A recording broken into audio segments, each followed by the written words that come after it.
Bonjour Aurélien Lecoq, vous êtes député de la France Insoumise du Nord. La réconciliation, ce sera sans vous.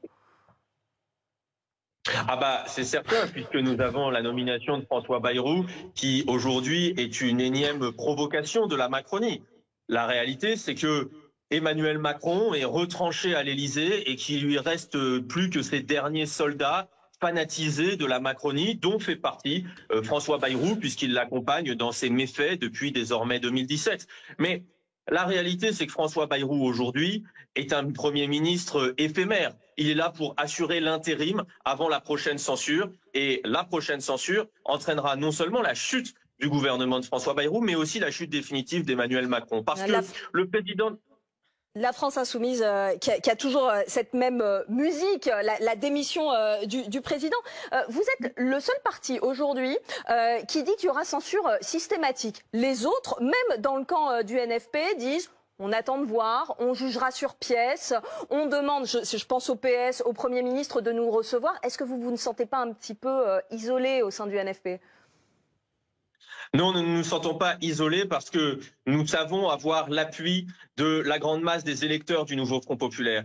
Lorsque le peuple français s'est déplacé aux urnes à l'appel d'Emmanuel Macron lui-même en juillet dernier, il a envoyé un message très clair.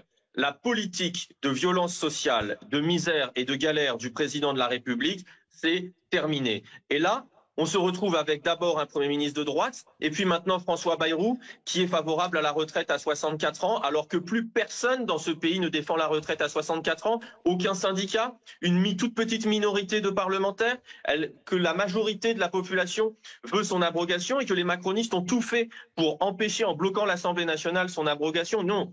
C'est un nouveau coup de force et je crois qu'on est passé d'un Premier ministre qui était assis sur un groupe parlementaire de 47 personnes à un Premier ministre qui est assis sur un groupe parlementaire, le MoDem, de 36 personnes. Plus on dégringole comme ça la pente de la légitimité, à la fin, il apparaîtra à tout le monde qu'il n'y a qu'un seul responsable, qu'un seul point de blocage, c'est le président de la République. Même s'il existe des sujets sur lesquels vous pourriez vous retrouver avec le nouveau Premier ministre. Je pense par exemple aux super profits. Il est pour la taxation des super profits, François Bayrou. C'est pas un sujet sur lequel il pourrait y avoir un consensus ?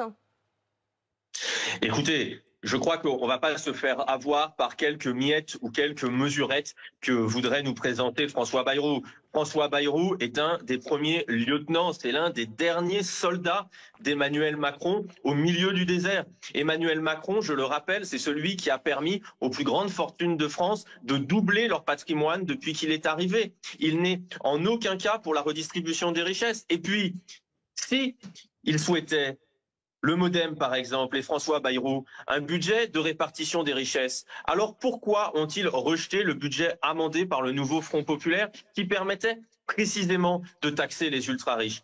Non, je crois que François Bayrou, je le dis sincèrement, est d'une part de nouveau un usurpateur, parce qu'il n'a pas remporté les élections législatives, il confisque le pouvoir au peuple français, et puis je le dis aussi, je pense que la nomination de François Bayrou va accélérer la chute d'Emmanuel Macron parce qu'il est le visage d'Emmanuel Macron directement comme Premier ministre et donc la censure de François Bayrou qui sera inévitable, la censure inévitable de François Bayrou sera une censure d'Emmanuel Macron. La censure de François Bayrou que la France Insoumise votera quoi qu'il arrive, ce n'est pas le cas des autres formations politiques, notamment à gauche.